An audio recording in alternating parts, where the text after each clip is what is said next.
खुशामदीद। मैं मोहम्मद इमरान आपकी निसाबी किताब के सबक नंबर 7 के साथ आपके सामने हाजिर हूँ। इस सबक का उन्वान है मिस चिड़िया की कहानी। ये एक इंशाइया है और इस इंशाइये को ख्वाजा हसन निज़ामी ने लिखा है। ख्वाजा हसन निज़ामी उर्दू अदब की मशहूर और मरूफ हस्ती है। आप बेक वक्त सहाफ़ी, इंशा परदाज, मुहक्किक और उम्दा आला दर्जे के आप मज़मून निगार थे। आपके मज़मून, आपके इंशाइये आपकी पहचान है। अलग अंदाज़, अलग तहरीर आपकी है, जो आपके ऊपर शुरू हुई और आपके ऊपर ही ख़त्म हो गई। इसीलिए उर्दू अदब में हसन निज़ामी को बड़ी इज़्ज़त और बड़े रुतबे के साथ याद किया जाता है। यहाँ सबक के अंदर मिस चिड़िया की कहानी आपके सामने यहाँ पर शामिल की गई है। ख्वाजा हसन निज़ामी ने इस सबक के ज़रिए मगरिबी तहज़ीब की अंधी तक़लीद करने वालों को निशाना बनाया है। हम क्या हैं, हम ये भूल जाते हैं और किसी बड़े आदमी की, किसी दूसरी तहज़ीब की नकल करने की कोशिश करते हैं। अब नकल भी इस तरह से करते हैं कि खुद अपने आप को बर्बाद कर लेते हैं नकल के अंदर। हम अपनी तहज़ीब भूल जाते हैं, हमारे तरीक़े भूल जाते हैं। बड़े खूबसूरत अंदाज़ में, खूबसूरत ज़ुबान के अंदर हमें समझाने की कोशिश की है कि अंधी तक़लीद ना की जाए, किसी की पैरोकारी ना की जाए, पीछे ना भागा जाए, सोच समझ के ही किसी भी काम को अंजाम दिया जाए। तो यहाँ पर मिस चिड़िया की कहानी है। हम पहले ख्वाजा हसन निज़ामी के हवाले से मालूमात हासिल करेंगे। मुख्तसर मालूमात यहाँ पर दी गई है मुसन्निफ़ के हवाले से। इनके बारे में मालूम करेंगे, तर्ज़ तहरीर और ख़ुसूसियात कलाम के हवाले से मुताला करेंगे और उसके बाद हम सबक मिस चिड़िया की कहानी का मुताला करेंगे। तो हम शुरू करते हैं। मुसन्निफ़ मैंने बताया ख्वाजा हसन निज़ामी, जो बहुत मशहूर और मारूफ हस्ती है उर्दू अदब की। ख्वाजा हसन निज़ामी का असली नाम जो था हसन अली था और उनके अजदाद का ताल्लुक हज़रत ख्वाजा निज़ामुद्दीन औलिया रहमतुल्लाह अलैह की ख़ानदान से बहुत करीबी था। आप दरगाह ख्वाजा निज़ामुद्दीन औलिया रहमतुल्लाह अलैह, जो दिल्ली के अंदर निज़ामुद्दीन में वाक़ है, ताल्लुक़ रखते थे। वहीं पर आप रहते थे, वहीं आपका मुक़ाम था और वहीं से ही आपने अपनी सहाफ़त की और अपने जो अदबी ज़िंदगी है, इसकी शुरुआत करी आपने। वो दिल्ली में 1858 में पैदा हुए। इब्तदाई तालीम अरबी और फ़ारसी में हासिल की थी। 12 साल की उम्र में यतीम हो गए, इसलिए ज़्यादा तालीम हासिल ना कर सके। गुज़र औक़ात के लिए दिल्ली की गलियों में किताबों की गठरी लाद कर, आवाज़ें देकर किताबें बेचने लगे। आपने ठेला लगाते थे और उसके ऊपर किताबें रखकर और दिल्ली की गलियों में किताबें बेचते थे। निज़ामुद्दीन औलिया रहमतुल्लाह अलैह की दरगाह के बाहर आपने जूते-चप्पल रखे लोगों के, उनकी हिफ़ाज़त करी है। तो इस तरह से आपने बहुत सादगी से अपनी ज़िंदगी गुज़र-बसर करी। आप पीर माने जाते थे, बहुत सारे मुरीद आपके थे, बहुत सारे लोग आपको मानते थे। चाहते तो उसे ही अपना पेशा बना लेते, लेकिन आपने पीरी मुरीदी के सिलसिले को अपने मुआश का ज़रिया ना बनाया। उसने आपने उनको सिर्फ़ एक हद तक महदूद रखा और उसके बाद आप अपने मुआशी ज़िंदगी के लिए आम इंसानों की तरह काम करते रहे। आपने ठेले के ऊपर खड़े होकर किताबें बेची। आपने जूते लोगों के जो निज़ामुद्दीन दरगाह के अंदर ज़ियारत के लिए आते हैं, उन लोगों के जूतों की रखवाली करी। उससे जो पैसा मिला, उससे आपने गुज़र-बसर किया। वो बेहद ज़हीन और आला सलाहियतों के इंसान थे। इसलिए इस गरीबी में भी उन्हें अपनी तरक्की की राह निकाल ली। बहुत कम आपने पढ़ाई की थी। बचपन में ही आपके वालिदैन का इंतकाल हो गया था। 12 साल की उम्र थी, बहुत छोटे थे। उसी वक़्त खुद के ऊपर ज़िम्मेदारी आ गई अपने आप को सँभालने की, घर का खर्चा चलाने की। तो मेहनत करी तो पढ़ाई आगे हो नहीं पाई। लेकिन आप ज़हीन थे, आला सलाहियतों के मालिक थे और इस वजह से आपने इस गरीबी में भी अपनी ज़हनियत से, गरीबी के अंदर भी अपनी तरक्की की राह निकाल ली। वो कैसे? कि जो किताबें वो बेचते थे, ठेला लगाते थे, तो जब थक जाते थे, गठरी को साथ में रखते और किताबें निकाल कर मुताला शुरू कर देते। किताबें पढ़ने का बहुत शौक था आपको। हर तरह की किताबें आपने पढ़ी, मुताला किया और वो मुताला करते-करते, पढ़ते-पढ़ते आपका ज़हन आला दर्जे का हो गया। आपके अंदर लिखने की सलाहियत आ गई और अदब की ज़िंदगी आपकी शुरू हो गई। जब फेरी लगाते, तो थक जाते, तो सुस्ताने के लिए बैठ जाते और गठरी खोलकर कोई ना कोई किताब निकाल लेते और मुताले में खो जाते। इस तरह आपने न सिर्फ अपनी तालीमी कमी पूरी कर ली, बल्कि खुद उर्दू के बहुत बड़े अदीब बन गए।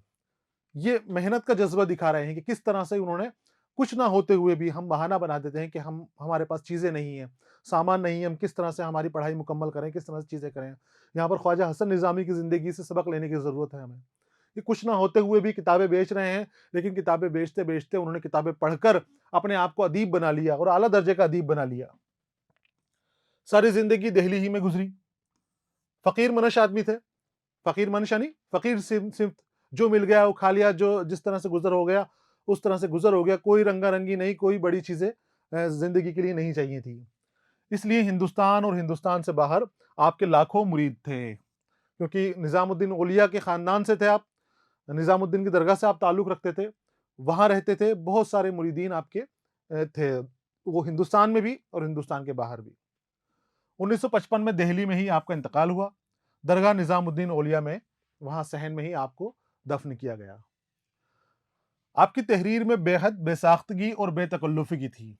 बेसाख्तगी, बनावटीपन का नहीं होना, सादगी होना, सफाई होना, सच्चाई होना। आपकी तहरीरों में आप अपने इंशाइयों के लिए जाने जाते हैं, उम्दा किस्म के लिए इंशाइयों के लिए जाने जाते हैं। इंशाइया क्या होता है? एक तरह का मज़मून होता है, लेकिन उसमें इंशा पर्दाज़ की सलाहियत होती है, उसकी ज़हनियत शामिल होती है, उनका अलग अंदाज़, लिखने का अलग तरीका मज़मून को अलग रंग दे देता है। तो इंशाइयों के लिए आप अपने जाने जाते थे। और जिस तरह के इंशाइये आपने लिखे हैं, तो आपके बारे में कहा जाता है कि आप ही ने उनकी शुरुआत की। शुरुआत करने वाले भी आप थे, आपकी तर्ज के इंशाइयों के, और आप ही के ऊपर वो ख़त्म हो गए, आप ही उसके ख़ातिम बन गए। आपके बाद कोई उस दर्जे का इंशाइया नहीं, इंशा पर्दाज़ नहीं आया, इंशाइया निगार नहीं आया, जिसने इतने बेहतरीन इंशाइये लिखे हों। हर बात निहायत दिलचस्प और दिलकश अंदाज में कहते हैं।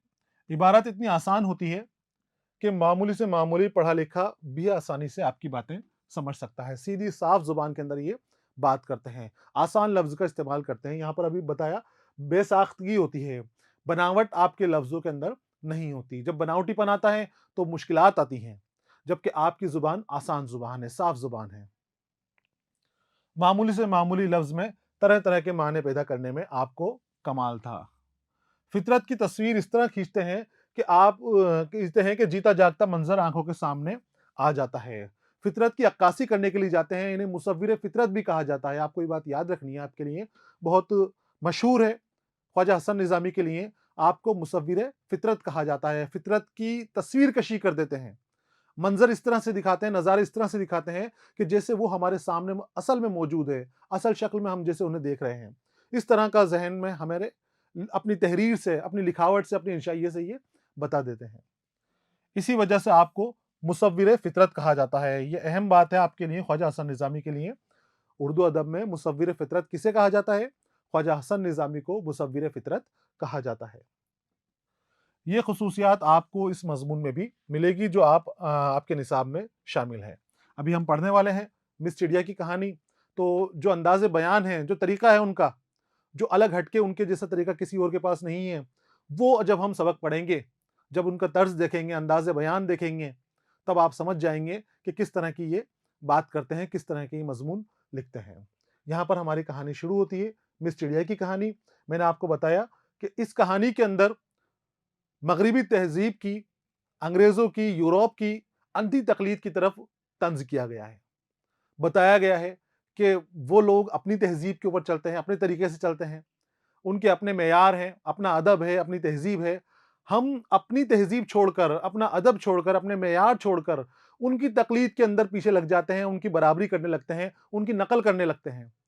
और नकल के अंदर ना हम उनकी तरफ जा पाते हैं, ना हम हमारे रह पाते हैं। यानी हम कहीं के नहीं रहते हैं, ना घर के, ना घाट के। तो उस तरह की तकलीद के लिए आपने इशारों-इशारों में इस चीज़ में मना किया है, यहाँ पर हमें समझाने की कोशिश की है। ये मज़मून तमसीली मज़मून है। तमसीली मिसाल के तौर पर, मिसाल पे बात देखिए। यहाँ पर चिड़ा और चिड़ी की कहानी दी गई है और जो मिस चिड़िया है ये इनकी बच्ची है। चिड़िया की बातों के अंदर, चिड़ा-चिड़ी की बातों के अंदर इंसानों को निशाना बनाया है। यहाँ पर साफ तौर पे, सीधे तौर पे इंसानों का नाम नहीं लेते हैं ये, इंसानी कौम का नाम नहीं लेते हैं। चिड़ा-चिड़ी की बात के अंदर, चिड़ा और चिड़िए की बात के अंदर ये इंसानों की तरफ निशाना लगाते हैं। ये इस तरह के मज़मून तमसीली मज़मून होते हैं, जो मिसाल देकर बात की जा रही है। यहाँ पर सीधे बात नहीं हो रही, मिसाल दी जा रही है। लेकिन समझ में आ जाता है कि हाँ, ये हमारी बात हो रही है, हमारी तक़लीद की बात हो रही है, हमारी अंधी पैरवी की बात हो रही है कि हमारे अंदर जो बिगाड़ आ रहा है, हम जो खराब हो रहे हैं, वो इसी तरह हो रहे हैं। हमें समझ में आ जाएगा कि हमारी खराबी की तरफ इशारा हो रहा है। लेकिन बात वो हमारी नहीं करते, बात चिड़े-चिड़े के ज़रिए करते हैं, चिड़िया के ज़रिए करते हैं। तो नाम से ही देखिए आप, मिस चिड़िया की कहानी, मिस चिड़िया कहा गया है। एक चिड़िया ने नई रोशनी की एक ऊँची कोठी में अपना घोंसला बनाया। नई रोशनी कहा गया है यहाँ पर मगरिबी तहज़ीब को। यूरोपियन अमेरिकन कल्चर को, वहाँ की तहज़ीब को, वहाँ की जो नकल करते हैं हम चीज़ों को, उनके बारे में कहा गया है। हिंदुस्तान के अंदर अब दौर बदल रहा है, चीज़ें बदल रही हैं, तो वहाँ का कल्चर हमारे यहाँ पर आ रहा है। इंटरनेट के ज़रिए, टीवी के ज़रिए, अखबारों के ज़रिए और कई चीज़ों के ज़रिए वहाँ पर जो चीज़ें होती हैं, अब यहाँ पर वो चीज़ें आम हो गई हैं। हर कोई उनकी करता-फिरता, उन्हीं के तरीके पे, उन्हीं के अंदाज़ में चलता-फिरता नज़र आता है। तो वो नई रोशनी इसको कहा गया है, क्योंकि हम यहाँ पर जो रह रहे थे, हमारे तरीकों से रह रहे थे, हमारे अंदाज़ में रह रहे थे।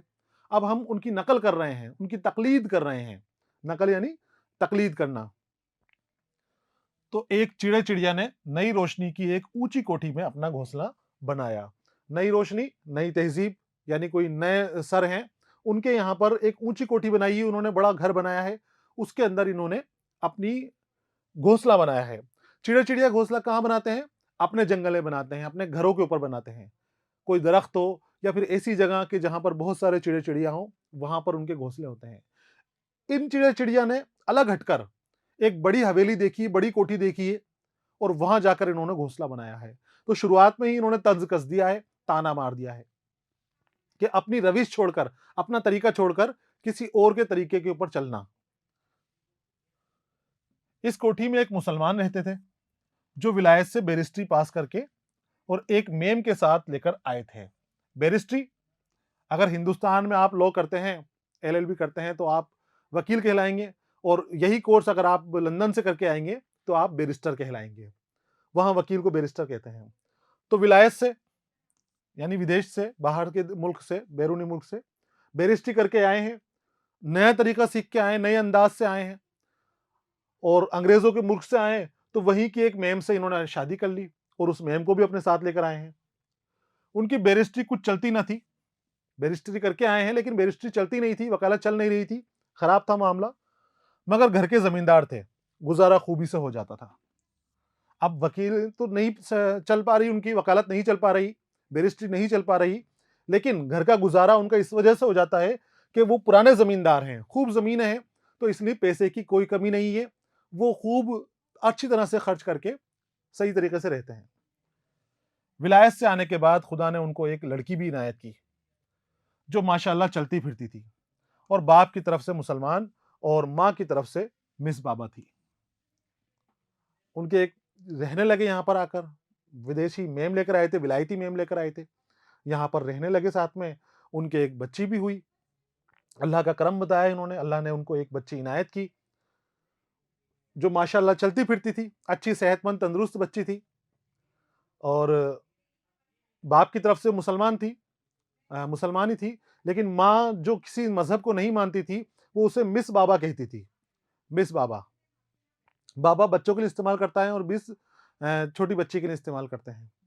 अब वो मिस बाबा मतलब वो अपने अंदाज में कर रहे हैं अपने बच्चों का, यहाँ पर चिड़िया ने अपनी बेटी का नाम भी मिस बाबा रख देंगी, मिस चिड़िया रख देंगे। चिड़िया ने खपरेल के अंदर एक सुराख में घर बनाया, तिनको और सूत का फर्श बिछाया। ये सूत पड़ोस की एक बुढ़िया के घर से चिड़िया लाई थी, वो बेचारी चरखा काता करती थी, उलझा हुआ सूत फेंक देती थी, तो चिड़िया उसे लाती और अपने घर में उसे बिछा देती। बड़ी हवेली के अंदर चिड़िया ने घर बना लिया था, वहाँ एक सुराख था खपरेल के अंदर छत में, वहाँ पर इन्होंने अपना घोंसला बनाया। घोंसले के अंदर इन्होंने सूत लगाया था, सूत बताया कि पड़ोस में एक बुढ़िया थी जो चरखा काटती है और चरखा काटने के बाद जब उसके पास उलझा हुआ सूत बच जाता है, उसे वो फेंक देती है। ये चिड़िया उसको वहाँ से लाती है और उसको अपने घोंसले के अंदर लगा लेती है। खुदा की कुदरत, एक दिन अंडा फिसल कर गिर पड़ा और टूट गया। एक ही बाकी रहा। 2 अंडे उन्होंने दिए थे। अब कुछ ऐसा हुआ करना कि चिड़िया के पंजे से ठोकर खाकर एक अंडा नीचे गिर गया और अंडा टूट गया। अब एक अंडा बाकी रह गया। बेचारी चिड़िया को उस अंडे का बड़ा सदमा हुआ। जिस दिन अंडा गिरा है तो चिड़िया घोंसले में थी। चिड़ा बाहर दाना चुनने गया हुआ था। वो घर में आया तो चिड़िया को चुप-चुप और मगमूम देखकर समझा मेरे देर में आने के सबब खफा हो गई है। मगमूम यानी गम में मुब्तला, उदास। वहां उन्होंने घर बनाया है खपरेल के ऊपर, नई कोठी के अंदर, नए उमंगों में, नई तरंगों के अंदर, नई रोशनी में। और ऐसा होता है एक बार कि चिड़िया अपने घोंसले के अंदर अकेली है और चिड़ा कहीं बाहर गया हुआ दाना खाने। चिड़िया थोड़ी देर उड़ने के लिए बाहर जाती है और जैसे ही वो अंदर आती है तो उसके पंजे से ठोकर खाकर उसका एक अंडा नीचे गिर जाता है। एक अंडा भी बाकी है उसका। अंडे के गिरने से, टूट जाने की वजह से, बर्बाद होने की वजह से चिड़िया गम में मुब्तला है, उदास बैठी हुई है, खामोश बैठी हुई है। अब चिड़ा आता है, तो चिड़े को ऐसा लगा कि मैं देर से आया हूं। चिड़ा काफी वक्त बाद आया था। चिड़े को ऐसा लगा कि मेरे देर से आने की वजह से चिड़िया उदास है, जबकि चिड़िया उदास इस वजह से है कि उसके पंजे से, उसकी वजह से अंडा नीचे गिर गया था। अंडा गिरने की वजह से उदास थी वो। चिड़े को लगा कि मेरे देर से आने की वजह से उदास है, तो वो उसको बनाने की कोशिश कर रहा है। चिड़िया को, नाराज चिड़िया को किसी तरह चाहता है कि वो मान जाए। लगा फुदक फुदक कर चू चू ची ची, चढ़ चू ची, चढ़ चू ची, चढ़ चू करने। चिड़िया चिड़ा उसको, चिड़िया को मनाने के लिए कोशिश कर रहा है। तो आवाज देखिए कितनी खूबसूरती से उन्होंने ख्वाजा हसन निजामी ने निकालने की कोशिश की है। जिस तरह से चिड़िया आवाजें करती हैं तरह तरह की, चिड़ा उसको मना रहा है, गुस्से के अंदर है, रंज के अंदर है, तो वो उसको इस तरह की आवाजें निकाल रहा है। कभी चोंच मारकर गुदगुदी करता, कभी खुद अपने परों को फैलाता, नाचता और भटकता, मगर चिड़िया इस तरह फूली भरी खामोश बैठी रही।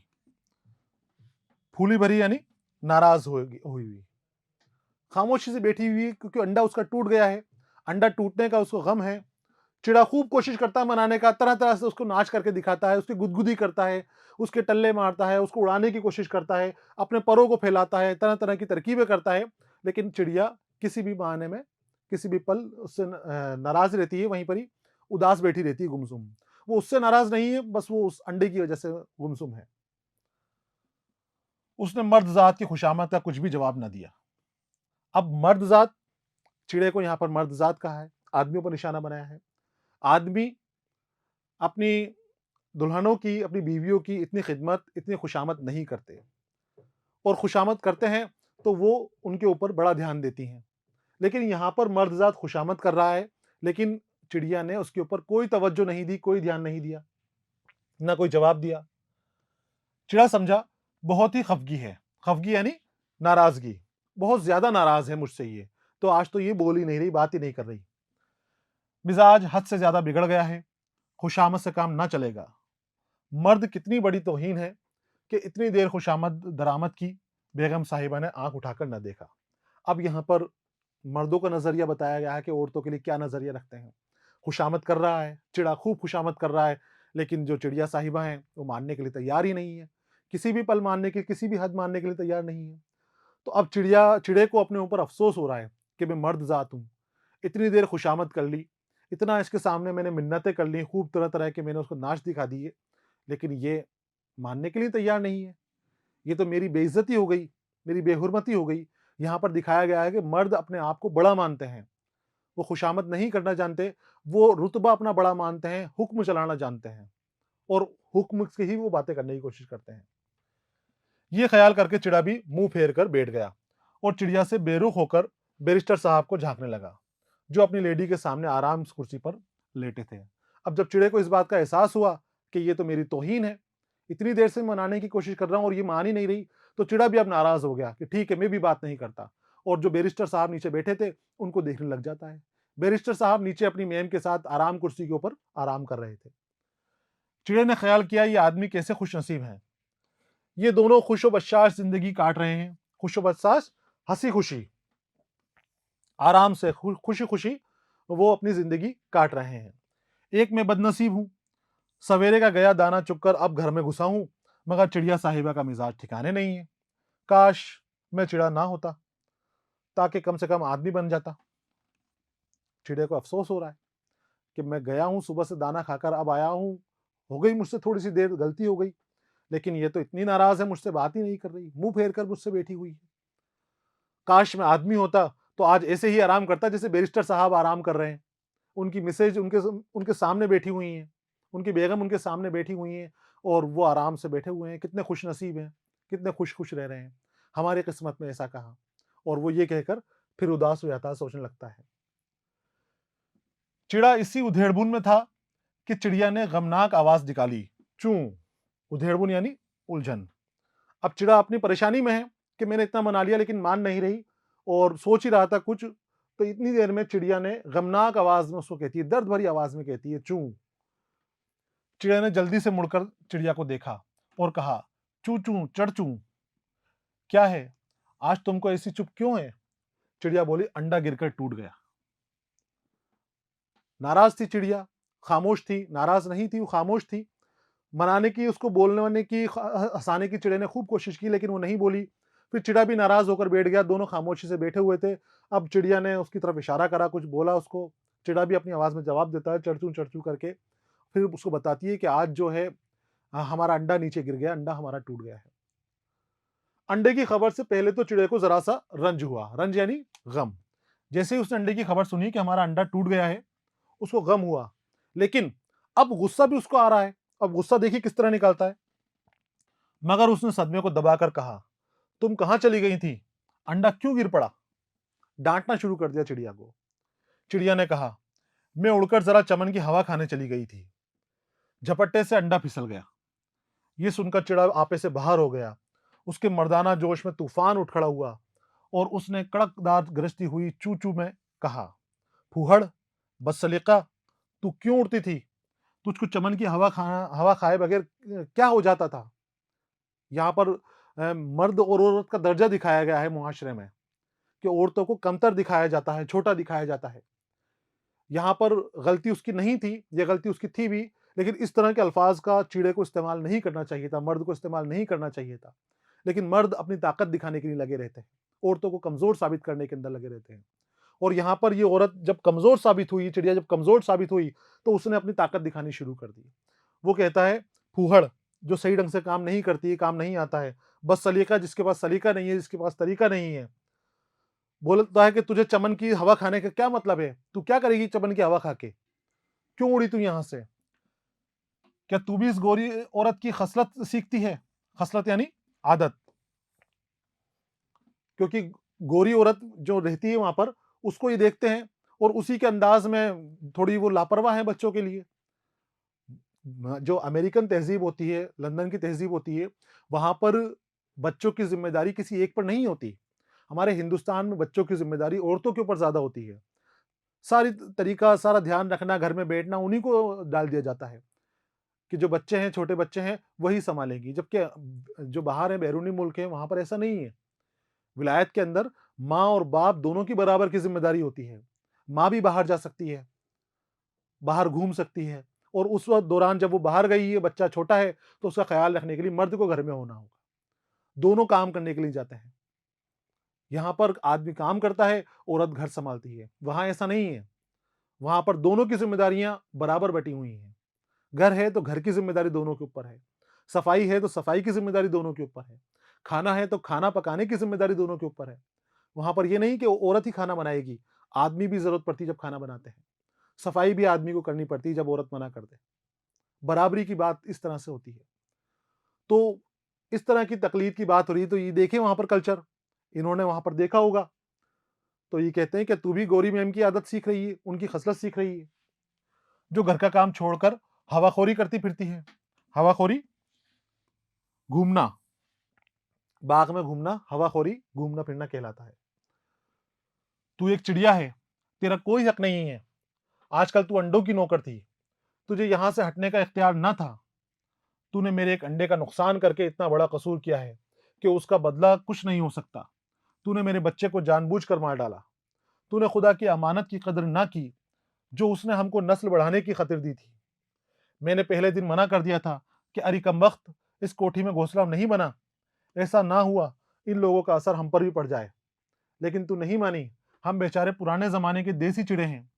खुदा हमको नए जमाने के चिड़े चिड़िया से बचाए रखे। इस नए घर के अंदर, नए तहजीब के अंदर आने से चिड़े ने मना किया था, लेकिन वो ना मानी थी। नई तहजीब में आना था। यहाँ पर ताकत दिखा रहे हैं कि हर तरह से उसको जलील करने की कोशिश कर रहा है, चिड़िया को कमतर, कमजोर दिखाने की कोशिश कर रहा है। बहुत ज्यादा बोल रहा है, बहुत ज्यादा हंगामा चिड़ा कर रहा है।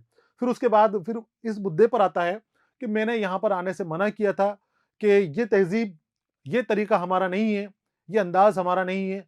हम अगर इनके अंदर रहेंगे तो हम हमारा तरीका भी भूल जाएंगे। लेकिन चिड़िया नहीं मानी थी। ये कहता था कि हम पुराने अंदाज के, पुराने तरीके के चिड़े चिड़िया हैं। नए जमाना हमें नहीं भाता, नया तरीका हमें नहीं भाता।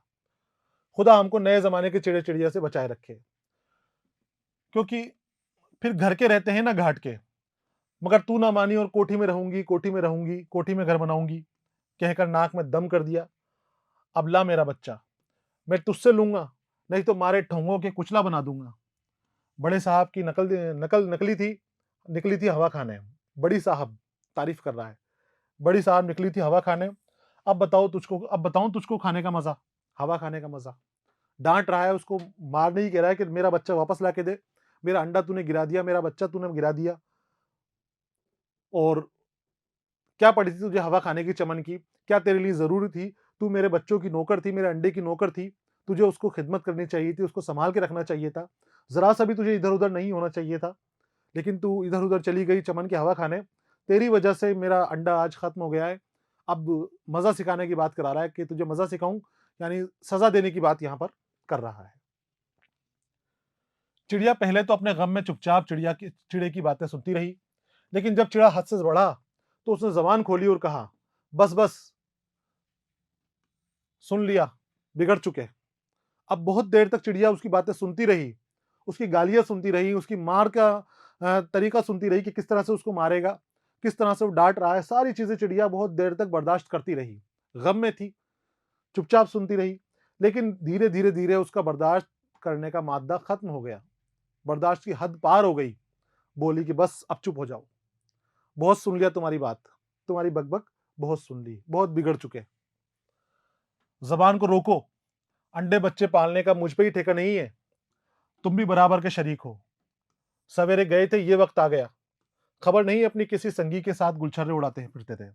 गुलछर्रे उड़ाते फिरना, मौज मस्ती करना, यानी किसी और के साथ मौज मस्ती कर रहे होंगे। इतना टाइम तुमने लगा दिया। चिड़ा दिन भर का गया था, चुग हार के वापस आया था, और आते ही उसको ये अंडा गिरने की खबर मिल गई, तो खूब हंगामा कर रहा है। तो जब हंगामा करा तो चिड़िया उसको डांट रही है कि मेरी ही जिम्मेदारी नहीं है बच्चे संभालने की। अब ये फिर विदेशी जो तरकीब है, जो तहजीब है, उनके तरीके यहां पर बता रहे हैं। जो मैंने आपको बताया कि किसी एक की जिम्मेदारी नहीं होती घर की, दोनों मिलकर घर को चलाते हैं, दोनों मिलकर घर को संवारते हैं। तो डांट दी उसको कि सुबह से पता नहीं कहां थे, किसके साथ गुलछर्रे उड़ा रहे थे, मजे कर रहे थे। दोपहर में घर के अंदर घुसते घुसते में और आए तो मिजाज दिखाने आए। अंडा गिर पड़ा, मगर मेरे पंजे की नोक से। मैं क्या करूं? मैं अंडे की खातिर अपनी जवान जान को घुन लगा दूं, 2 घड़ी बाहर की हवा भी ना खाऊं। सुबह से ये वक्त आया। वो बता रही है कि अंडा है तो दोनों की जिम्मेदारी है, मेरी अकेली की जिम्मेदारी थोड़ी है। मैं अभी जवान हूं, मेरा भी मन करता है बाहर घूमने का, चमन की हवा खाने का, तो मैं हवा ना खाऊं, जान को घुन लगा दूं। घुन लगाना मतलब उसको मतलब खराब कर देना, गला देना। तो बोलती है कि दोपहर से ये वक्त हो गया, एक दाना हलक से नीचे नहीं उतरा। तुमने फूटे मुंह से ये ना पूछा कि तूने कुछ निगला या मिजाज ही खाना आता है। बोले आते ही मुझे डांटने लग गए। सुबह से मैं यहाँ बैठी हूँ, गम में बैठी हूँ, अंडा फूट गया है, एक दाना मेरे हलक में नीचे नहीं उतरा। तुमने फूटे मुंह से ये ना पूछा कि तू कुछ खाया है नहीं खाया, और आते ही मेरे ऊपर बिगड़ना शुरू कर दिया, ये मिजाज दिखाना शुरू कर दिया। अब वो जमाना नहीं है कि अकेली चिड़िया सब बोझ हो, अकेली चिड़िया पर ही सब बोझ हो। अब आजादी और बराबरी का वक्त है। आधा काम तुम करो, आधा मैं करूं। देखते नहीं, मेम साहब को सारा काम नहीं करना पड़ता और बच्चे को आया खिलाती है। अब क्योंकि देख रही हैं वहां पर, उस जगह पर उन्होंने घर बनाया है, उस तहजीब के अंदर घर बनाया है, वहां पर मेम साहब किस तरह से रहती हैं, बैरिस्टर साहब किस तरह से रहते हैं, उनकी बच्ची की हिफाजत करने के लिए, खेलने के लिए, क्योंकि दोनों को वक्त चाहिए। उनके पास वक्त नहीं है तो उन्होंने एक नौकरानी रख रखी है, आया रख रखी है, जो उनके बच्चों की देखभाल करती है। आया यानी बच्चों को खिलाने वाली एक औरत, बाहर से तनख्वाह के ऊपर इसको रखा है। मेम, वो विदेशी मेम की बात हो रही है, मैडम का मुखफ़िफ, उन मैडम के बारे में बात हो रही है जो उनकी अहलिया हैं, अपने बैरिस्टर साहब की। तो कहते हैं कि तुम देखो, दोनों मिलकर सारे काम करते हैं, सारी जिम्मेदारी यहाँ पर तुमने मेरे ऊपर डाल रखी है, और मेरे को ऐसे कहते हो आकर कि मैंने अंडा तोड़ दिया, मैंने अंडा खराब कर दिया। तुमने एक आया रखी होती, तुम्हारे अंडों बच्चों की आया आया नहीं हूं मैं, और तुम्हें इतना ख्याल है, डांट रही है चिड़िया कि तुम्हें इतना ख्याल है अपने अंडे का, अपने बच्चों के मर जाने का, अंडे टूट जाने का, तो तुम्हें भी एक आया रखनी चाहिए थी उनकी हिफाजत करने के लिए। मैं तुम्हारी नौकर थोड़ी हूं, हमने शादी की है तो बराबर का हमारा हक है। कोई एक दूसरे को दबा नहीं सकता, कोई एक दूसरे को कमजोर नहीं कह सकता, दोनों का हक बराबर है, दोनों को अपने तरीके से जिंदगी जीने का हक है। चिड़िया की इस तकरीर से चिड़ा सन्न हो गया और कुछ जवाब ना बन पड़ा। बेचारा गुस्से को पीकर खुशामद करने लगा और उस दिन से चिड़िया के साथ आधी खिदमत अंडे से बच्चों की उसने अपने जिम्मे ले ली। अब जब इतनी बातें उसने चिड़िया ने कही तो चिड़े का दिमाग ठिकाने लग गया। समझ में आ गया उसको कि अब ये नया जमाना है, अब यहाँ पर औरतें दबके नहीं रहने वाली, यहाँ पर औरतें बराबर का हक मांगेगी, साथ मिलके चलना पड़ेगा। अब हम दबा के जुल्म करके नहीं रह सकते, अगर साथ रहेंगे तभी घर चलेगा, वरना घर टूटते हुए देर नहीं लगेगी। बहुत सारे यहाँ पर किस्से आते हैं, बहुत सारे तरीके आते हैं। तो वो समझ गया और उसने उस दिन के बाद से आधा काम घर का जिम्मेदारी ले ली और दोनों ने हर काम मिलकर करने लगे। जहाँ घर का काम भी, जो चिड़िया के घर के काम होते हैं वो, और यहाँ पर अंडे और बच्चों की खिदमत भी, उनके जो जिम्मेदारी है वो दोनों ने बांट ली। यहाँ पर पैगाम दे रहे हैं कि मर्द और औरत दोनों बराबर हैं। शादी हुई है तो इसका मतलब ये नहीं है कि औरत आपकी गुलाम हो गई है। औरत की जिम्मेदारी जितनी है उतनी वो करेगी, उसके अलावा आपकी भी जिम्मेदारियां बनती हैं, वो काम आपको भी करना चाहिए। एक अंडा टूट चुका था, दूसरे अंडे से एक बच्चा निकला जो मादा यानी चिड़िया थी। जब ये बच्चा जरा बड़ा हुआ और उसने साहब के बच्चे को देखा कि वो काठ के घोड़े पर सवार होता है, घड़ी घड़ी दूध पीता है, टब में बैठकर नहाता है, नए नए खूबसूरत कपड़े पहनता है, तो उस चिड़ियाजादी ने बाप से कहा। अब वक्त गुजरा, धीरे धीरे दोनों ने जिम्मेदारी ले ली। वक्त गुजरा, जो अंडा एक बचा हुआ था उससे एक चिड़िया निकली बाहर। वो चिड़िया उनके साथ रहने लगी। अब वही जो उन घर में जो मेम साहब के बच्चे थे, बैरिस्टर साहब के बच्चे थे, उनका तरीका ये देखती थी बैठी हुई अपने घोंसले में। वो नए तरीके से रहते थे, अच्छे खाते पीते घर के थे। उनके लिए एक लकड़ी का घोड़ा था, काठ का घोड़ा था, उसके ऊपर बैठ के वो सवारी करते थे। दूध मिलता था उनको, बार बार दूध पीते थे। बाथ टब था, उसमें बैठकर ये नहाते थे। खूबसूरत कपड़े पहनते थे, बहुत सारे इनके पास खिलौने थे, तरह तरह के थे। तो फिर वो चिड़िया सारी चीजें देखती है। छोटी चिड़िया, जो बच्ची चिड़िया है, मिस चिड़िया जिसको कहा है, वो फिर अपने बाप से, चिड़े से कहती है, ची ची ची, अब्बा मुझको घोड़ा मंगा दो, अब्बा मैं भी बाथ टब में नहाऊंगी, अब्बा मुझको भी ऐसे रंग बिरंगे कपड़े ला दो। चिड़े ने चिड़िया से कहा, ले सुन, देखा मजा कोठी में घर बनाने का, अब ला अपनी लाडली के वास्ते घोड़ा, टब, टब मंगा, कपड़े बना। चिड़िया उनकी नकल कर रही है। यहां पर फिर वो पैगाम है कि हमें अपने बराबर वाले लोगों के साथ रहना चाहिए, अंधी तकलीद नहीं करनी चाहिए। वो जो हैं अमीर हैं, पैसे वाले हैं, वो अपने बच्चों को जो चीजें दे सकते हैं वो दूसरे लोग नहीं दे सकते। अब इन्होंने, गरीब हैं, कमतर हैं, कमजोर हैं, लेकिन बड़ी सोसाइटी के अंदर घर बना लिया है, बड़े लोगों के बीच रहना शुरू कर दिया है। जितनी हैसियत नहीं है उससे ज्यादा इन्होंने दिखावा करना शुरू कर दिया है। तो वो खर्चे भी इनके ऐसे ही होंगे और वो खर्चों को ये बर्दाश्त नहीं कर पाएंगे। कहानी के जरिए मैंने बताया आपको, तमसीली कहानी है, मिसाल दे देकर समझाने की कोशिश कर रहे हैं, हमारा जहन जगाने की कोशिश कर रहे हैं, मुआशरे को बेदार करने की कोशिश कर रहे हैं कि अगर नकल करोगे तो नकल के अंदर बर्बाद हो जाओगे, दिखावा करोगे, बनावटीपन करोगे, ढोंग करोगे, तो उसके लिए आप पूरी तरह बर्बाद हो जाओगे। खर्च बहुत सारे आपको करने पड़ेंगे। अब इनकी बच्ची जो है वो सारी चीजें मांग रही हैं, तो चिड़ा कहता है अपनी बीवी से, चिड़िया से, कि तुझे रहना था यहाँ ऊंची सोसाइटी के अंदर, अब बेटी उनकी नकल करना चाह रही है, अब उसको ये सारे सामान मुहैया करा। उसको घोड़ा चाहिए, उसको बाथ टब चाहिए, उसको कपड़े चाहिए नए नए। चिड़िया ने कहा, देखो फिर वही लड़ाई की बातें निकाली, एक की तो तुम्हारी इस कलकल से जान गई, ये निगोड़ी बची है, तुम इसको भी नहीं दे सकते, इसको भी नहीं देख सकते। अब चिड़िया फिर डांटती है कि तुम फिर लड़ाई की बात शुरू कर दी, एक तो हमारा अंडा फूट चुका है, हमारा बच्चा मर चुका है, एक तो अब ये निगोड़ी, ये गाली है निगोड़ी एक तरह से, शरीर औरतों के लिए, शरीर लड़कियों के लिए निगोड़ी का इस्तेमाल करते हैं कमीनी की तरह। तो बोला अभी निगोड़ी बची है, तुम इसको भी मारना चाहते हो, बच्चा है कहने दो, ये क्या जाने हम गरीब हैं और ये चीजें नहीं ला सकते, बड़ी होगी तो आप समझ लेगी कि चिड़ियों को आदमी की रेस से क्या मुराद, क्या सरोकार। रेस मतलब नकल, मुकाबला। वो आदमी अपने तरीके से, हम चिड़िया हैं, चिड़े हैं, हम अपने तरीके से अपनी जिंदगी गुजारेंगे। तो कह रही है कि अभी बच्ची है, कह रही है थोड़ी देर के अंदर समझ जाएगी जैसे ही बड़ी होगी, तुम चुप रहो, कुछ मत बोलो इसको। छोटी चिड़िया इनकी बात सुन रही थी, माँ की। मिस चिड़िया ने माँ की बात सुनकर कहा, वाह अम्मा वाह, तुम गरीब थी, तुम चिड़िया थी, तो अमीर की कोठी में आकर क्यों रही थी। अब छोटी बच्ची निशाना बना रही है, ये कह रही हूँ गरीब थी तो इतनी बड़ी कोठी में क्यों आई?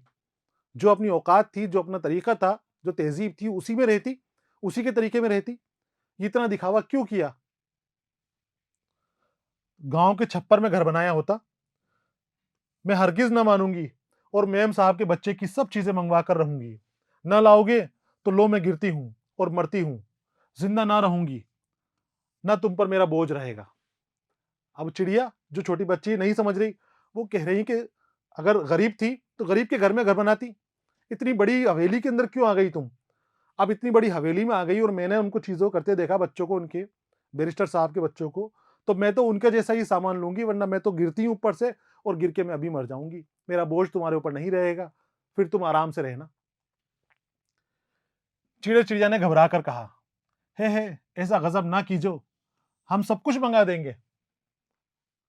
दिलासा दे रहे हैं उसको, अरे तू मरने की बातें मत करे, कूदियो मत, जो तुझे चाहिए वो सारी चीज़ें तुझे मिल जाएँगी। ये कहकर और मिस चिड़िया को दिलासा देकर दोनों फूट-फूट कर रोना शुरू कर दिया दोनों ने। दिलासा देकर यानी तसल्ली देकर कि हम तेरे लिए इंतज़ाम कर लेंगे, तुझे बाथ टब भी मिल जाएगा, तुझे खिलौने भी मिल जाएँगे, तुझे कपड़े भी मिल जाएँगे नए-नए, लेकिन तू मरने की बातें मत करे, हम तेरे लिए इंतज़ाम करेंगे। अब ये असर बता रहे हैं बच्चों का कि हम बड़ी तहज़ीब के अंदर हमारी औकात नहीं है, हम बराबरी करने की कोशिश करते हैं और फिर जब बराबरी नहीं कर पाते, तो बच्चों का हमारा ये हाल होता है कि वो इस तरह से परेशान हो जाते हैं या परेशान करते हैं। तो अब दिलासा तो दे दिया, लेकिन बच्ची की जब हरकत देखी, तो दोनों फूट-फूट कर रोने लगते हैं। रोते थे और ये कहते थे, हाय! अच्छों की सोहबत अच्छा बनाती है और बुरों की सोहबत बुरा कर देती है। ये बैरिस्टर साहब अच्छे ही सही, मगर उनकी सोहबत से तो हमारा सत्यानाश हो गया। बैरिस्टर साहब तो अपनी जगह सही हैं, वो पैसे वाले हैं, ज़मींदार हैं, अपने तरीके से ज़िंदगी गुज़ार रहे हैं। हमने उनकी नकल करने की कोशिश क्यों की? उनके जैसा बनने की कोशिश क्यों की? उनकी बड़ी हवेली थी, हम तो छप्पर में रहने वाले थे, हम तो गरीब थे। हम अपने छप्पर में रहते, अपने लोगों में रहते, हमारे रिश्तेदारों के साथ, नातेदारों के साथ रहते, तो वो वहाँ पर सही रहते। आज वो हमारे काम आते। और हम यहाँ पर इनकी झोपड़ी के अंदर आ गए, इनकी नकल करते हुए इनके साथ रहने लग गए, तो इनकी बराबरी ना कर पा रहे। तो इनकी सोहबत ने, बैरिस्टर साहब की सोहबत ने हमारा सत्यानाश कर दिया। सत्यानाश मतलब बर्बाद हो जाना, खत्म हो जाना। और यही यहाँ पर पैगाम दे रहे हैं हमें कि बैरिस्टर साहब यानी जो अमीर आदमी है, जिनकी हम तकलीद कर रहे हैं, नकल कर रहे हैं, उनके जैसा बनने के लिए, वो तो अपनी जगह सही है, उन्होंने मेहनत करी है, पैसा वाला बनने के लिए, अमीर बनने के लिए, उस तरह की ज़िंदगी वो गुज़ार रहे हैं, अपना पैसा खर्च कर रहे हैं। अब उनको नकल उनकी करने के लिए हमारे पास पैसा नहीं है, हमारे पास इतनी दौलत नहीं है कि हम खर्च कर चुके हैं, हम कर्ज़ा ले लेकर खर्च कर रहे हैं, उनकी नकल कर रहे हैं। अमीर है, पैसे वाला है, उसने अपने बच्चों की शादी की, खूब खर्चा किया, तरह-तरह के खाने बनाए, तरह-तरह के फंक्शन उसने किए, खूब आलीशान शादी की। अब हम कर्ज़ा ले लेकर उनकी नकल कर रहे हैं, उनकी जैसी शादी करने की कोशिश कर रहे हैं, तो फिर तो हमारा बर्बाद होना तय है। अब इसमें हम उनको गलत नहीं कह सकते बैरिस्टर साहब को या अमीर आदमी को जो शादी कर रहा है, हम गलत हैं। उनकी नकल में हम अपने आप को बर्बाद कर रहे हैं, अपने आप को खत्म कर रहे हैं। हाय! हमारी लाडली हाथों से निकल गई। यहाँ तो और कोई चिड़िया भी नहीं जो हमारे दुःख में शरीक हो जाए। यानी यहाँ पर उनके जैसे लोग नहीं थे, अलग हट के उन्होंने घर बनाया था, अपनी बिरादरी वालों को, अपनी ज़ात वालों को छोड़कर दूसरी जगह गए थे, नए लोगों के बीच गए थे, अमीर बनने गए थे, दिखावा करने गए थे, तो बर्बाद होना ठीक है, अब दिलासा कौन दे? कौन इनके पास आके बैठेगा? चिड़िया रोते थे और मिस चिड़िया कह लगाती थी कि नए ज़माने की औलाद ऐसी ही होती है। फिर एक और पैगाम यहाँ पर ख्वाजा हसन निज़ामी ने हमें लाल दिया है। चिड़िया रो रहे हैं अपने दुःख के अंदर, परेशान है कि बच्चा अब चाहता है उनके जैसा बनने का, हम क्या करें, हमारे बच्चे को किस तरह से मनाएँ? रो रहे हैं, तड़प रहे हैं, लेकिन मिस चिड़िया जो उनकी बेटी है वो कह लगा रही है और कह रही है कि नए ज़माने की औलाद ऐसी होती है, नए ज़माने की औलाद, जिसको अपने माँ-बाप के दुःख का पता नहीं है। उसको ये पता नहीं है कि मेरे एक वक़्त की रोटी के लिए मेरे बाप या मेरी माँ कितनी मेहनत कर रही है। सही तरीके से मेरी परवरिश करने के लिए वो कितनी मशक्कत करते हैं, कितनी चीज़ों के पीछे भागते हैं, कितने कामों को करते हैं।